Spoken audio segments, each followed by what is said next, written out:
What's up, guys? Joseph CycleWorx coming at you with a new product we got going on. So everybody's familiar with the neck bearings on these PW50s. We all know the stock ones are just complete garbage and break all the time. Of course, the lower is the first to go. Well, what happens when that one breaks and you don't catch it in time and continue to ride, race, whatever, it'll flare this lower part of the frame. Of course, okay, now you get a whole bunch of play in it. You know you got to do something about it. You order a new set of steering bearings. Well, you get it broke down, go to replace, and it's got a whole bunch of play because this frame is stretched. Normally, you would have to buy a new frame because of this. And this happens quite often. I've got 3 in the shop right now that are this same way, so I decided we need to come up with a better way than just $500 frames, $500 frames.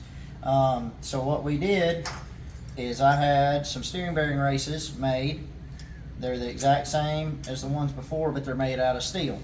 So they'll be a weld in. So what we'll do is we'll clean all this up, both sides, and then mock it up on the steering stem, and then tighten everything down. That way it squares it up.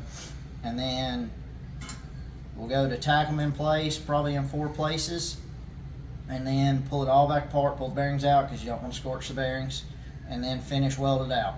So right now what I'm going to do is go ahead and get this cleaned up, and then we'll go from there. Alright, so now we got the top and the bottom all cleaned up and everything. That way we can get a decent weld on it. I didn't really go over it a second ago, but I'll go ahead and go over it. This is our standard neck bearing kit. You've got your upper race, your lower race, the 2 bearings, your very bottom race for your triple stem, and then the castle nut replacement. So the first thing we're going to do is go ahead and put this lower race on, and it's got a split in it, so it's really easy to get on, but I like to take a screwdriver and just go right in that split and work it back and forth a little bit. That way you know it's seated to the bottom. At this point, we can go ahead and put a bearing in our lower race, and normally you would go ahead and put this in the frame, but since obviously that really doesn't matter on this one, it can just go there. We'll go ahead and slide that on. Go ahead and put this top race in too. Grab a punch.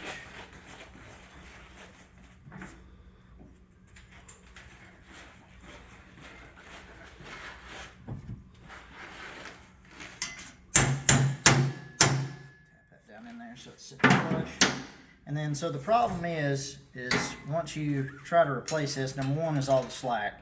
But you can tighten it down and it feels like it's gonna be okay, but it won't be. What's gonna happen is it's gonna shear this portion that sits in the neck off. It'll do it every time. With the way this is gonna be set up, that's not gonna be possible because you're actually welding the actual race to the frame. So it cannot shear off at all anymore. This will be the strongest neck bearing setup you can possibly have. So, go ahead and put that bearing in the top. Set the frame down on there.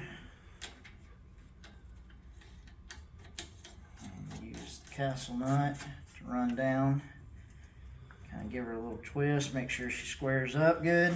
And when tightening these castle nuts down, they don't go very tight. They just kind of give them a little snug, and that's all it needs. The more you load this, the more you're going to load the steering. Some people like it a little tighter, give it a little dampening, but at any rate, get it all assembled like that, and as you see, it's nice and squared up. No play at the moment because just the tension on it, but I'm going to go ahead and tack this in place, and then we'll be right back. Okay, so now we tacked each race in four spots, keep it all square and everything. Again, you probably don't want to weld it out with it put together due to the risk of melting the seals out of the bearings. But just give them a couple quick tacks, and then we'll take everything back apart.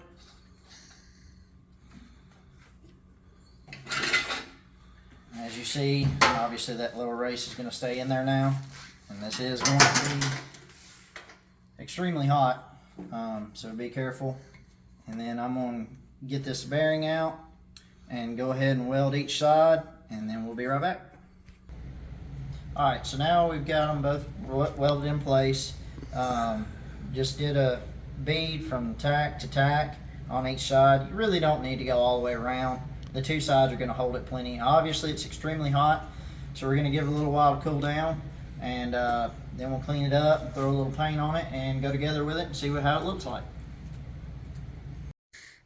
Okay guys, now that we've let it cool, put a little paint on it, I've got the bearings back in place on both sides.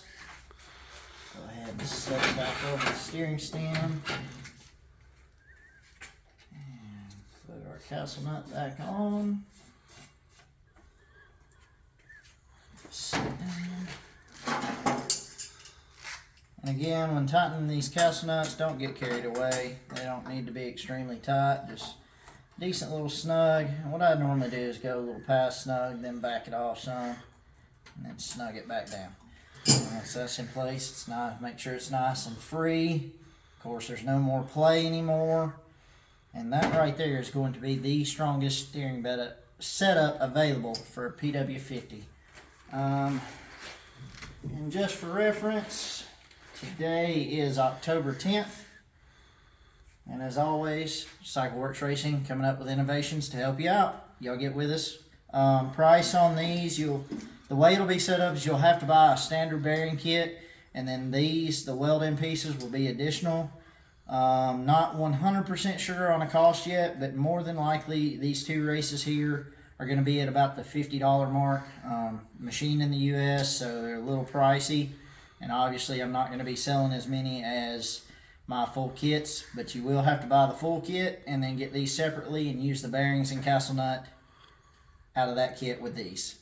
I'm also going to start having available what's going to be called a super stock PW frame, where we're going to have a frame on hand. It's already going to have our gussets and these welded in place, so if you cash in a frame, you can order a frame that's already completely set up, ready to go, with gussets and the heavy duty bearings, weld-in bearings. So it will be the strongest PW frame on the market, ready to bolt up and go.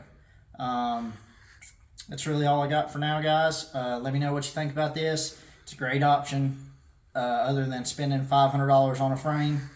But until next time, guys, y'all have a good one.